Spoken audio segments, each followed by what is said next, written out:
ہر خبر معتبر پال نیوز کے ساتھ آپ دیکھ رہے ہیں پال نیوز چینل۔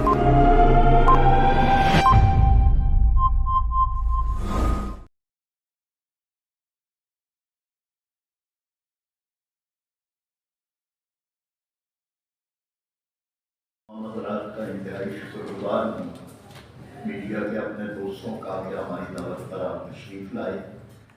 میرے ساتھ آج اس پریس کانفرنس میں ڈاکٹر قاسم محمود صاحب جو قومی اسمبلی کے ہمارے امیدوار ہیں اور ایک صوبائی اسمبلی پر بھی یہی امیدوار ہیں، سید ضیاء اللہ شاہ بخاری صاحب قومی اسمبلی کے ہمارے امیدوار ہیں، اور اسی طرح راجہ ندیم صاحب صوبائی اسمبلی کے، مرزا افضال احمد صاحب بھی ہمارے کینڈیڈیٹ ہیں، اس وقت موجود نہیں ہیں۔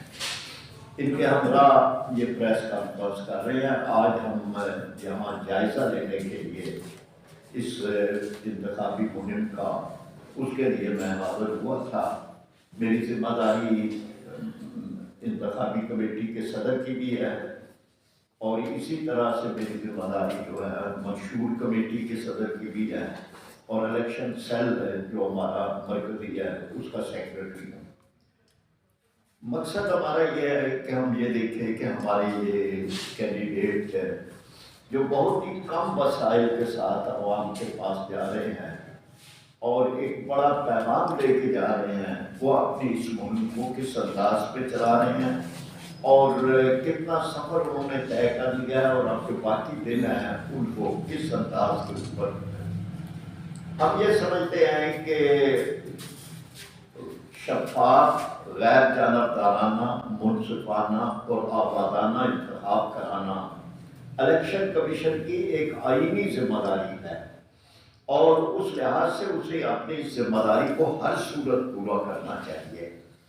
ابھی تک کئی ایسے نشیب و فراز آئے ہیں کہ جن میں ہم یہ بات کر سکتے ہیں کہ اس آئینی تقاضے کو پورا کرنے میں کئی پہلوؤں پر کوتاہی ہوئی ہے۔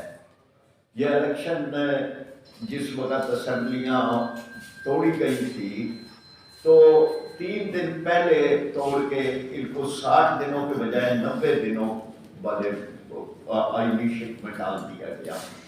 تو الیکشن کمیشن کو نوٹس لینا چاہیے تھا کہ کیوں آپ، کیا وجہ ہے کہ آپ 3 دن مزید اس کو اور کیوں نہیں کر سکتے۔ اسی طرح کئی پہلو آئے ہیں کہ جس میں الیکشن کمیشن کو اس کا نوٹس لینا چاہیے ایک آزادانہ انتخاب کروانے کے لیے، لیکن وہ نہیں کیا گیا۔ حلقہ بندیاں بھی ایسی ہیں کہ جو اب جب لوگوں کے سامنے آئی ہیں تو حلقہ بندیوں میں پوری قومی اسمبلی کے تحت نیچے صوبائی اسمبلیوں کے 2 حلقے، اس کے بجائے کہیں 5 حلقے ہیں صوبائی اسمبلیوں کے۔ ہر صوبائی اسمبلی کا کوئی نہ کوئی علاقہ ملتا ہے۔